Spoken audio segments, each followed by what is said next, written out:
Yeah, because we've talked a lot about surviving and kind of coping, but not so much about how you kind of maximize and extract the best performance out of crews. And I would assume that those things kind of go together, but also I mean, clearly companies and industry does a lot of research on how to put together the most efficient and effective teams. And it's funny in the case of spaceflight, for example, you can make a good case that you should get all people from all the same background with exactly the same cultural stuff, and exactly the same kind of training, because that means they'll all react in generally the same way, which can be I assume that can be a good kind of crew reaction if when faced with a problem or when trying to do something they all think and do the same. But on the other hand, if you're looking to get a solution that's not so obvious, you might want to have more diversity of thought and different kind of education and culture and things like that. Mm. So is that something that you look into at your lab? Um, I don't, but that diversity thing is really important because you wouldn't just put like a bunch of pilots on a mission, you know, like it kind of makes sense. You're like, okay, they're all going to be trained on how to do this, so if one fails the other one can step up. They have extensive training, and you know, maybe we'll give them a little dash of training on these other things, like we'll give this guy first aid certification just so we cover that base. But really, when you have the diversity of background, diversity of thought, you have better problem solving skills. And so this is something that's often studied by like HR and community psychologists, that diversity, typically at the end of the day, if you have enough people that are, you know, open-minded and agreeable, you can overcome those differences that exist kind of on the surface and really tap into the deeper potential of those different backgrounds. That diversity thing is almost always a good thing as long as everybody is high in that openness and agreeableness. Hmm. And I mean, which is it's interesting that to compare the kind of the cultural aspect, uh, but there is also definitely even within cultures. For example, if you're taking even a really small sample of Americans, if you take kind of a scientist nerd kind of person, not that all scientists are nerds, and you take like a really cool like Tom Cruise Top Gun pilot kind of guy, not that all pilots are that cool, but if you they yeah, I mean, we know from movies and books and things like that that those are not necessarily personality traits that get along very well. Mm. And now, for example, we know that in space we're going to need more and more of a balance, or at least we're going to need some pilot people who are probably kind of cool, and we're going to need more scientists, and they definitely have different backgrounds. So what kind of personality traits do, like, say, would NASA select for in a scientist, in a pilot, to try to get people to get on as best as possible? Yeah, so psychologists often look at five personality traits. They're called the big five or ocean. So it's openness, conscientiousness, extroversion, agreeableness, neuroticism. And I think most of those are pretty self-explanatory, but the neuroticism one is, it's almost similar to like anxiety levels. Like what level of anxiety are you operating at in general? So the two that NASA really selects for is they want people that are low on neuroticism. That makes sense. And they need to be agreeable, you know, get along with people that are different from them. Um, and interestingly, they don't take people that are really high on extroversion. So like the Tom Cruise type, even oh my gosh, what is that actor's name in The Martian? Matt Damon. Matt Damon. So Matt Damon's character in The Martian actually probably wouldn't be the best fit for being an astronaut because he is pretty high in extroversion. He does pretty well in the isolation though. I'll give him that, but that bubbly personality is not necessarily always the calmest personality. They typically need a lot of stimulation. They need a lot going on.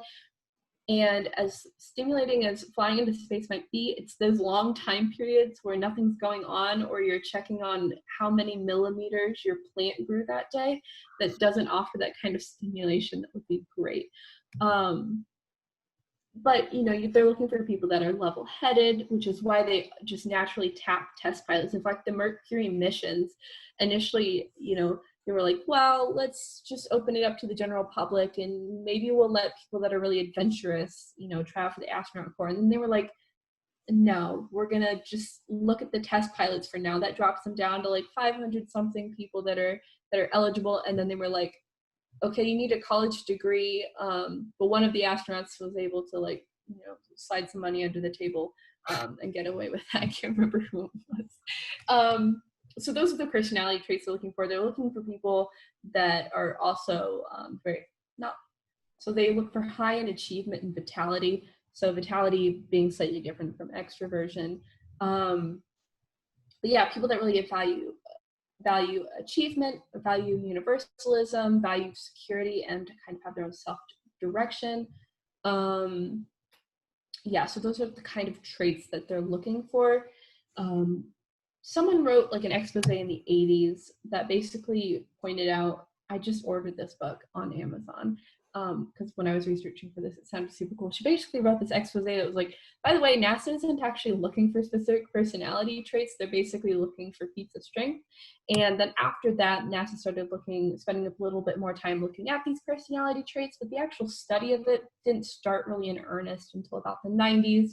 Kind of peaked in around 2000, and then we see this gradual decline in the amount that's being published and the amount it's being talked about as we see that kind of decline in NASA's funding. But I had the chance to talk to some psychologists at NASA.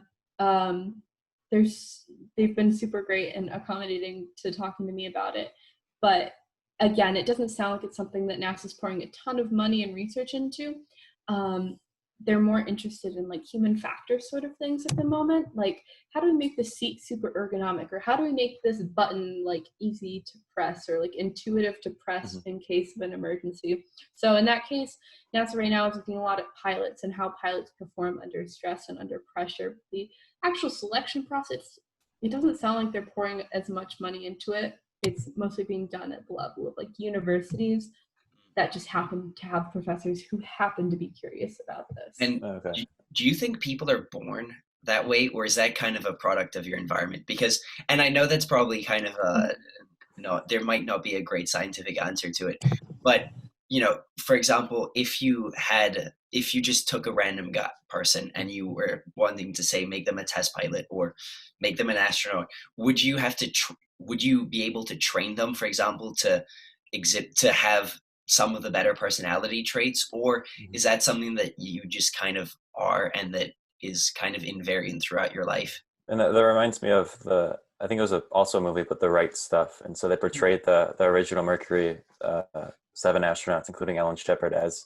like being born prepared to go to space, being born ready to be a test pilot when they're like 20 years old. And so is that, as Joe asked, is that something that right away, or?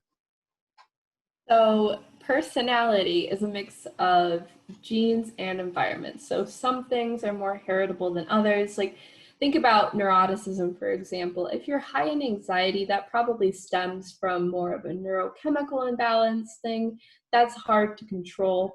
And if there's any history of mental illness, I believe, in the family, NASA just cuts you out because they don't want any chance of, even if you've never displayed symptoms before, they don't want any chance of that popping up later in life or on a mission. Other things, slightly more malleable. So something like how much risk you're willing to take. So to a certain extent, astronauts have to lie in this middle of this like risk-taking spectrum where you have to be willing to get in a metal tin can that's going to rocket you into space, but also you can't just untether yourself while you're in the middle of a spacewalk, as cool as that might sound.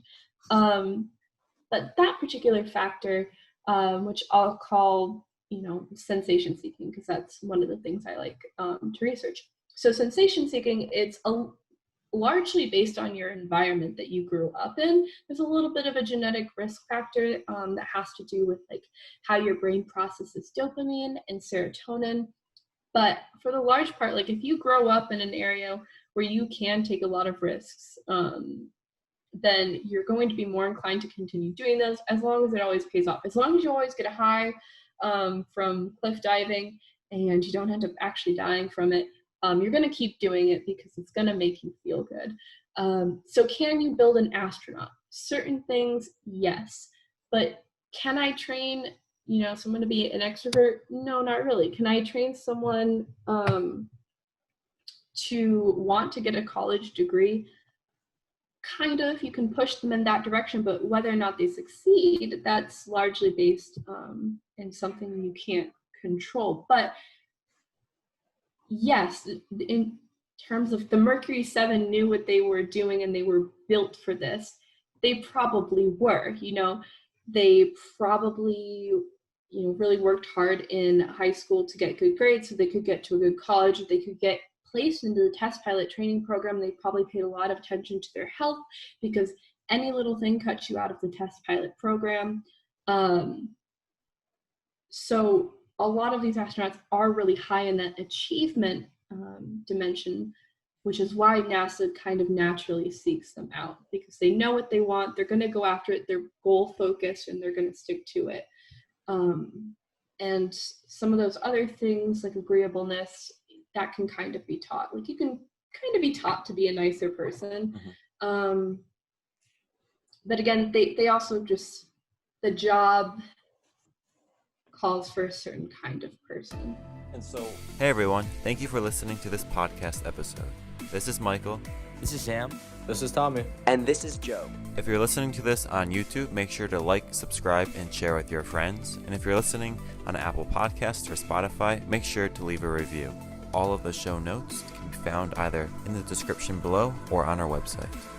Thank you again for listening, and we'll see you next week with more Everything Astronomy.